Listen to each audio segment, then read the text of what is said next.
So, at least for me, my favorite Christmas memory is the Christmas she was born, because her birthday is the day after Christmas. I think that first Christmas after Micah was born, though Micah didn't understand. One of my favorite Christmas memories as a family was when we first had Bethany. She was about a month old. So in 2007, we were both pastoring churches, which meant that the time between Thanksgiving and Christmas was mind-bogglingly busy. It just meant a lot more to me to have someone that you could celebrate. Even though he didn't want to open presents and stuff, it just meant a lot. It just added a lot to our family, I thought. She was about a month old, and we went to church to a late night, midnight New Year's Eve service.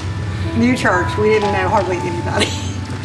On Wednesday, December 12th, we got this phone call from the adoption agency. We'd been trying to adopt So we'd been in the process for about 14 months, and had at that point thought, maybe this isn't what God had planned for us, and we're going to stick it out for another 6 months, and then we'll move on. The pastor, he's giving his sermon.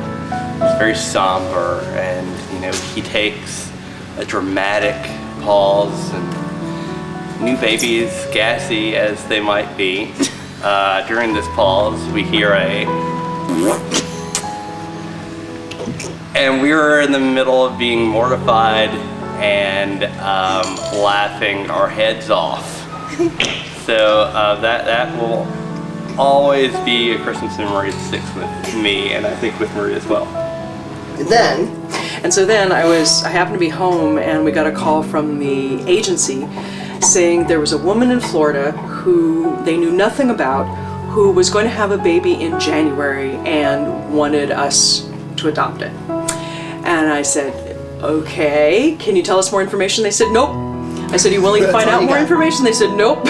We're like, okay. My ex-husband and I had tried for about 4 years to have a child, and we had to have surgery and tests and all kinds of stuff to find out why it wasn't happening. So I call Brandon, I say, should she call us? And he says, well, yeah, she should at least call us. So she called us. I figure we've got a birth mother, it's right near Christmas, it's like, we're gonna say no, we're not gonna have any room for this. Right. We moved to Indiana, and I got involved in my work, and what do you know? First thing you know, I got pregnant. And it turned out that she was actually getting thrown out of the apartment she was living in on the following Saturday. So it was Wednesday and this was the following Saturday. And so we told her, we need a couple of days. This is kind of a big shock. But my mother, who lived in California at the time, came back to Illinois, where my brother was living, for Christmas. And we drove up for Christmas, and we were opening presents, and I had taken a little jewelry box, I guess it was, and I had written "guess what" on the card, and I wrapped it and gave it to her for Christmas. And when she opened it, she looked at it, and she looked at me, and she knew, and she started to cry. And August of the next year, we got Jill. So that's a really good memory. So we flew her out, and she missed a couple of planes, and so she arrives at 1:30 in the morning on the 15th. And so we get her put up in a hotel, and the baby's due January 10th, and we're like, okay, we'll get through Christmas, because we have nothing, right? We have nothing. It's been such a surprise. I know. So we think we'll get through Christmas, and then we'll figure out what we're doing. Did I ever tell you that before? I think it's been a really long time, and I don't think I knew I was her Christmas present. It was pretty special because they knew how badly we wanted children. So yeah, it was, this is a prize right here next to me. She's a prize. Oh, that's so sweet. I love you.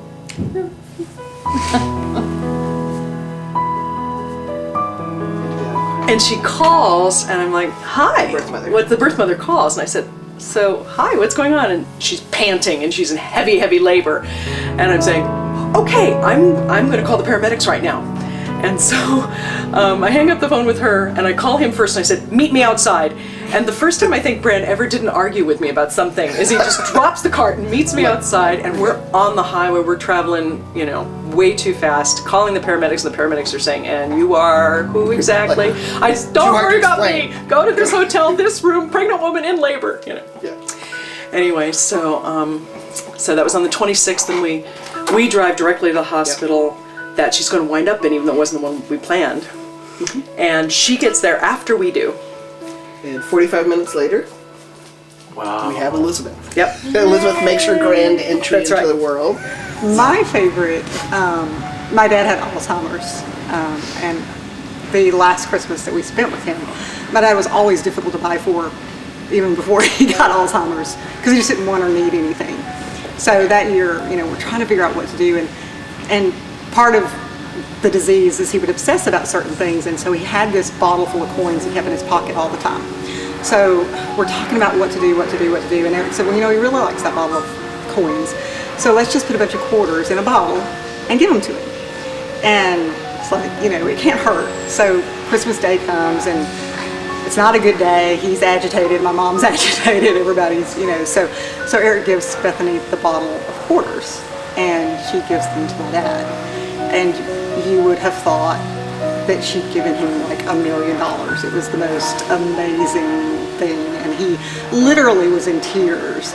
And he told her, you know, that he would keep it and make sure that nothing happened to it, and then, you know, if something happened to him, she would get it back. So sure enough, when he passed away, my mom gave us back the bottle of quarters along with the bottle of coins that he kept in his pocket, because he had promised Bethany that he would give those back. But it was so sweet because it was nothing, and yet it changed everything about that day. Every year when I was little, my grandparents decorated their Christmas tree with candy canes, and when I went over, I would always be able to get a candy cane off the tree, and so that was, you know, one of the things I always look forward to about being able to get a candy cane. And as they got older and my aunts were helping decorate their tree, they said they wanted to stop, you know, putting the candy canes on there, but my grandmother was adamant because when Scott comes over, he's got to get a candy cane. And so I was always able to get a candy cane, and the last Christmas that I spent with them, I still have that candy cane. So I keep that as a precious memory for me. Oh, let's see, the first Christmas that we were dating, she didn't live here yet. And we had to carry furniture from one room to another room and set up a little Christmas tree, and she was very helpful in doing that. It's funny because one of my first memories of things we did together was I had already installed 2 or 3 ceiling fans in the house, and one of the times she came up, I asked her if she would help me put a ceiling fan in my bedroom. And so she jumped up and just started doing it. Well, I'm a person who reads directions, and I'm like, oh, okay, so that's how this is gonna go. And it's like, that was a great learning to get that early in the relationship, that I'm the geek who likes to read directions and go step by step, but she's the person who likes to just go ahead and jump into the water and see if she can swim. I was thinking earlier, one of my favorite memories is when Jill was an only child, which was a lot of years ago. Sorry, honey. She must have been about 15 months old, and we took a picture of her. I took a picture of her to use as a Christmas card that year, and she was sitting on her little kid chair on the table with, we had a mural in the dining room, so it was really kind of a neat backdrop. It was very autumny looking because it was all yellow, and she was in a yellow nightgown, but to this day she still does this. In this picture, we noticed her big toe was sticking straight up, kind of like this. And she still does it to this day. She'd be sitting there working away, and her big toes will be sticking up, and it's very endearing. It's something, and then you say, and there's the toe sticking up again, so.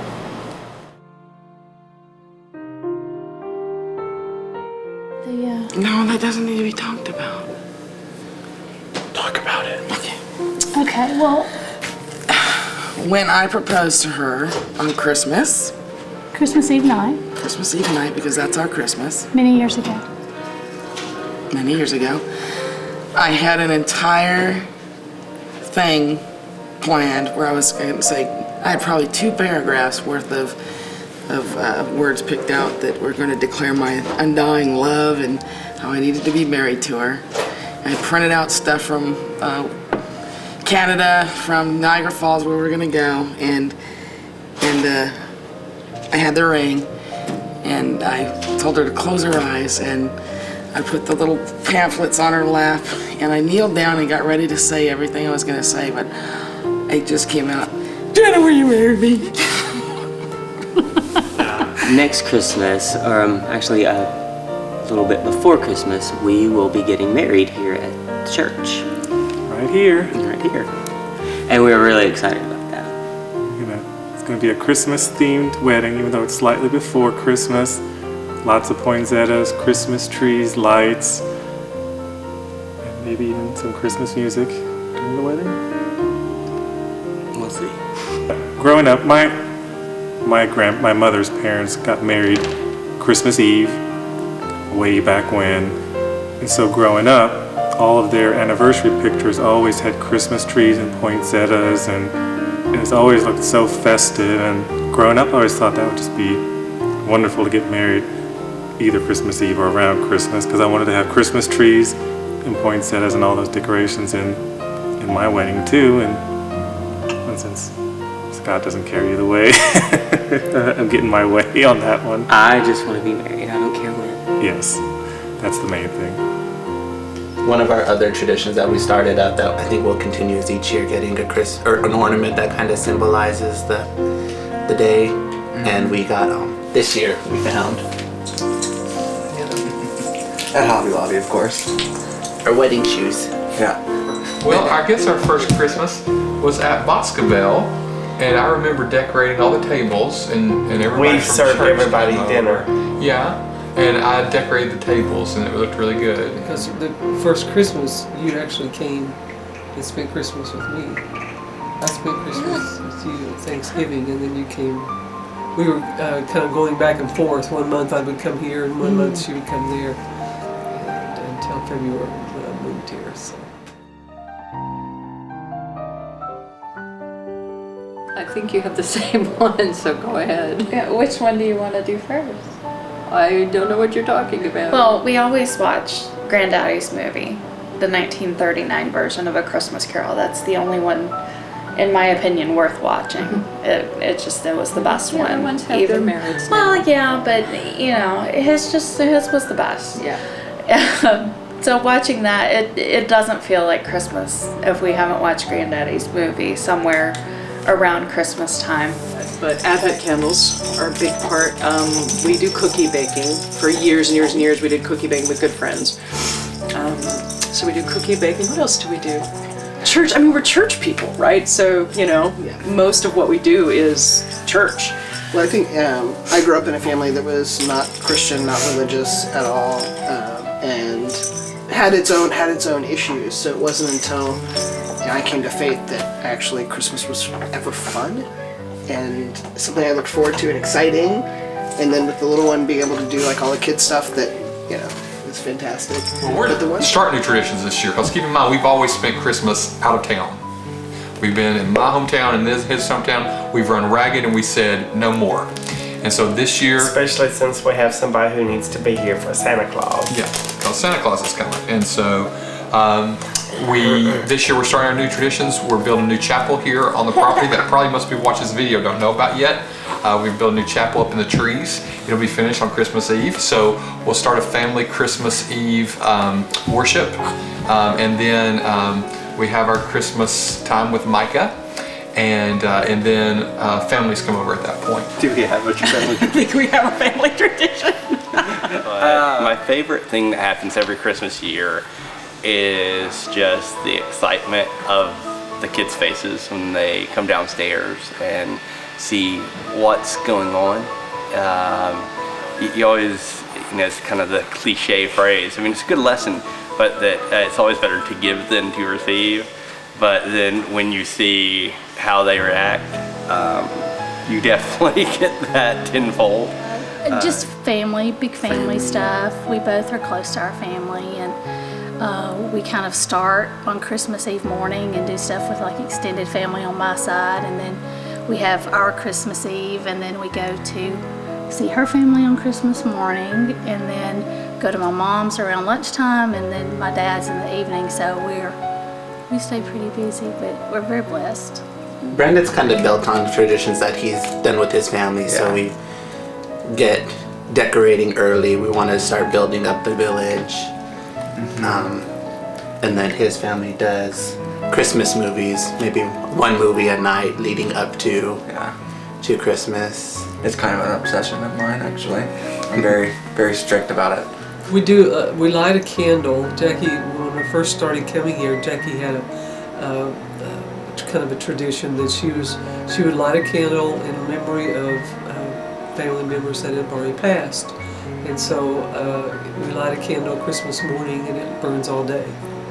So that's kind of been a tradition. Yeah. Stockings, and we always try to invite people who don't have family in the area or can't do family for one reason or another to come stay with us. Sometimes they stay overnight on Christmas Eve, so we do the whole bring your best Christmas pajamas, and we do the whole Christmas Eve and Christmas morning thing. And if there's nobody that needs that from us, then we always have 2 or 3 folks over for Christmas dinner. No, I mean, he's not real good with gifts, quite honestly. He doesn't listen too well. And so I've got to the point where I walk around the mall and go, wow, that would be a really good Christmas present. And then he still forgets. So you never know what you're going to get from Greg. Hey, honey, I got you a pig. You know. Linda is. Linda's much more thoughtful on every level than I am. I could never match her for thoughtfulness.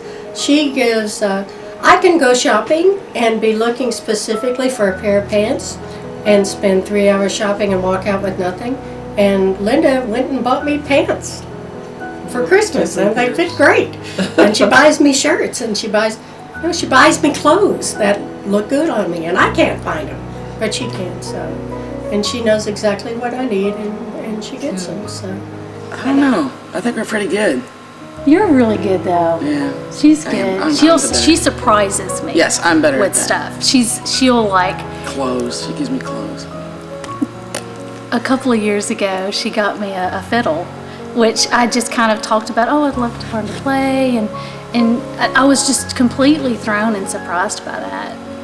And you got me a scooter one year. Yeah, I did. That was pretty good. No. Because John is like, I have to have John give me a list, like specifically, because he's the hardest person in the world to buy for. Because he doesn't really want anything. So like, if it doesn't have a use to John, then he doesn't want it. Like, it doesn't serve a purpose.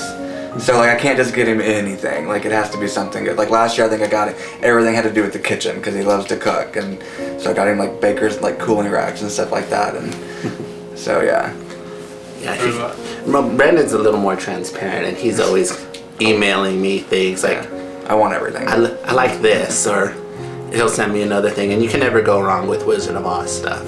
It was our anniversary weekend, and we had both decided to propose. We didn't know each other was going to propose, but he had a big surprise for me, and he wouldn't tell me what it was. And so for months and months and months, it seemed like it just kept building up, and it was a hot air balloon ride.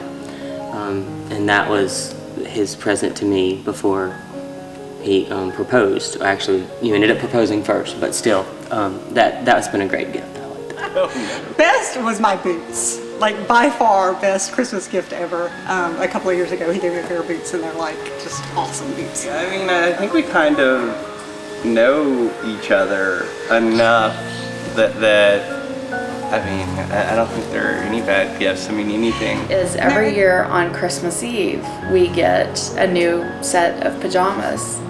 And so it's, as long as I can remember, you would have dinner on Christmas Eve, and then you would get to open your one present. No, you have to have your bath first. Well, no. No, you're right. You open the present, and then you go take your bath, and then you have your new pajamas to put on, and that was my favorite thing, was putting on my new pajamas. And even to this day, Mom still does that for us, and that's the one thing that I really look forward to. Even if there was nothing on Christmas Day, having those Christmas Eve pajamas is just, it's the coolest thing. Movie, I love Elf. Elf is I'm already searching the listings to see when Elf is coming on, because I love a lot of the quotes in Elf and all that. I think I like all those old animated things like Rudolph the Red-Nosed Reindeer or Frosty the Snowman. And it's not so much because they're good or whatever, but it's because that's sort of just what you do. It's nostalgic. Yeah, I agree with that. But our favorite as a couple has been Blackadder, A Christmas Carol, because it's really just dark and fun. But you know, the Peanuts Christmas classic, right, of course. That's the big one. Christmas Story is my favorite. I love A Christmas Story, one with Ralphie, my favorite. I can watch it when it comes on 24 hours. I can watch it for 24 hours. I love that movie. I like the Abominable Snowman. Yeah, but I do like the old one, like that we the watched Frosty as the kids. Snowman. Rudolph. We actually have a box set of those. And while family is very important to me, for me it has become about understanding the incarnation. I always try to go back, you know, when I, as a child,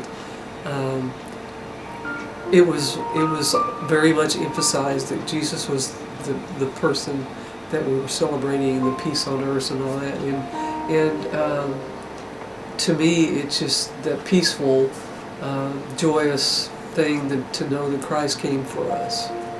It always just means coming together as with friends and family, and you know, it doesn't matter about what went on throughout the year or how you feel about anything else going on, just as a time to be with family, and family is a huge part for me. But to me, it's spending time with family and friends, and people who are very dear and special. And yes, we can spend time with them at any point, but I don't know, something to me, I need that, just some time with people I care about and who care about me.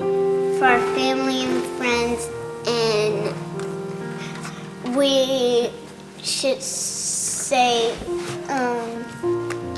happy birthday to Jesus. Being with mommy and daddy. Yay! That's obviously the best. Of course. Clearly. For me, Yeah, Poppy. it's about new birth, new beginnings. You know, because I think about, you know, Jesus and the way he was a new birth and a new beginning and a new everything for the earth.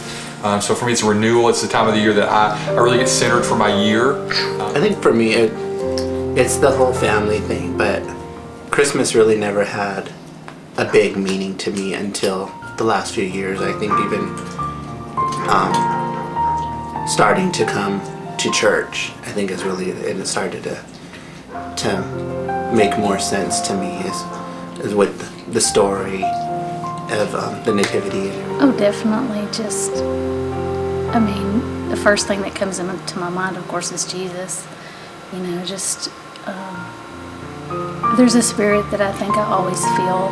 It's a little different. I think people, as hurried and crazy as it can be, I think there's moments where, you know, you really just slow down and think about, you know, why we celebrate it and what it really means. And growing up for me, we almost always, you know, at some point at a family gathering read the birth of Jesus story from the Bible, and that's big. And just the family and just kind of really thinking about what's important. And I probably grew up more with thinking of the Christmas Carol kind of thing. More of the family thing and not so much the church thing, just because the way my family was. But now, like before we eat Christmas dinner on Christmas Day, we read the Christmas story from Luke. We kind of take turns going around the table, whoever's here, and read it. Or if Linda feels especially wordy that day, she might read it all herself. But And that adds a lot, so it reminds us why we're there and what we're celebrating. In those days, Caesar Augustus issued a decree that a census should be taken of the entire Roman world. And everyone went to their town to register. So Joseph also went up from the town of Nazareth in Galilee to Judea, to Bethlehem, the town of David, because he belonged to the house and line of David. He went there to register with Mary, who was pledged to be married to him and was expecting a child. While they were there, the time came for the baby to be born. And she gave birth to her firstborn son. She wrapped him in clothes and placed him in a manger, because there was no room available for them. And there were shepherds living out in the fields nearby, keeping watch over their flocks at night. An angel of the Lord appeared to them, and glory of the Lord shone around them, and they were terrified. But the angel said to them, "Do not be afraid.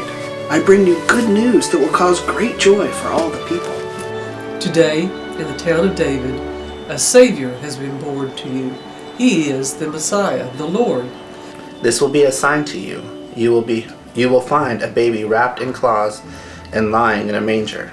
And suddenly a great company of the heavenly host appeared with the angel, praising God and saying, "Glory to God in the highest heaven, and on earth peace to those on whom his favor rests." When the angels had left them and gone into heaven, the shepherds said to one another, Let's go to Bethlehem and see this thing that has happened, which the Lord has told us about. So they hurried off and found Mary and Joseph and the baby who was lying in the manger. When they had seen him, they spread the word concerning what had been told of them about this child, and all who heard it were amazed at what the shepherds said to them. But Mary treasured up all these things and pondered them in her heart. The shepherds returned, glorifying and praising God for all the things they had heard and seen, which were just as they had been told.